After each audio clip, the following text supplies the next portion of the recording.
तो दोस्तों कैसे हो। एक तरफ ईरान है जो झुकने का नाम नहीं ले रहा और हमेशा वो कह रहा है कि भाई तुम कुछ भी कर लो, लेकिन हम तो जो कर रहे हैं वो करके ही रहेंगे।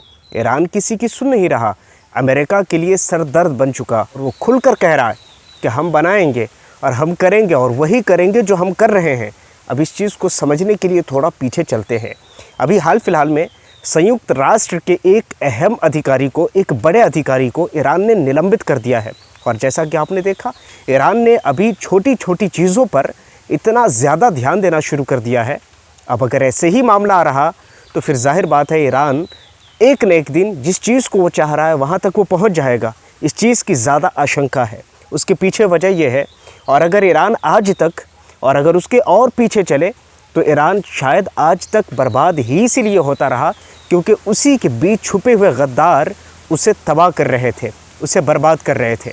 तो कहीं ना कहीं ईरान ने इन चीज़ों को अब धीरे धीरे समझना शुरू किया है और ईरान ने एक बड़े अधिकारी को, यानी संयुक्त राष्ट्र के बड़े अधिकारी को उसने निलंबित कर दिया, निकाल दिया और कहा कि भाई अब तुम्हारी कोई ज़रूरत नहीं रही। एक तो ये खबर। उससे पहले की अगर हम बात करें तो जैसा कि हमने आपको बताया था इससे पहले वाली वीडियो में, हमने बड़े बड़े कैमरे जो हर देशों पर लगाए जाते हैं वो इसलिए लगाए जाते हैं कि हर देश के ऊपर निगरानी रखी जा सके। वो कैसी एक्टिविटी परफॉर्म करते हैं, उसके पास परमाणु बम है तो वो कैसी एक्टिविटी परफॉर्म करते हैं, अपनी निगरानी में रखने के लिए बड़े बड़े कैमरे लगाए जाते हैं। मगर ईरान ने उसे भी खारिज करते हुए उसे निकाल दिया। एक तो ये खबर आ गई। उसके बाद बड़े बड़े जासूसों को पकड़कर ईरान अब उसको सज़ा देना शुरू कर दिया है।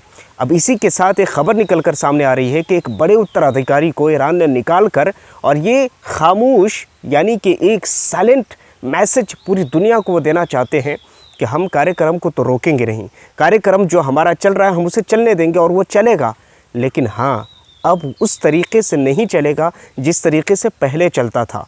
और जान लीजिए कि ये जो फ़ैसला लिया गया है ईरान ने युद्ध के बाद लिया है।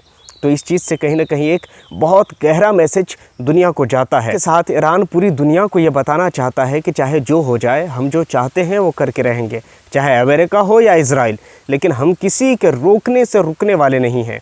अब आगे देखना ये है कि होता क्या है।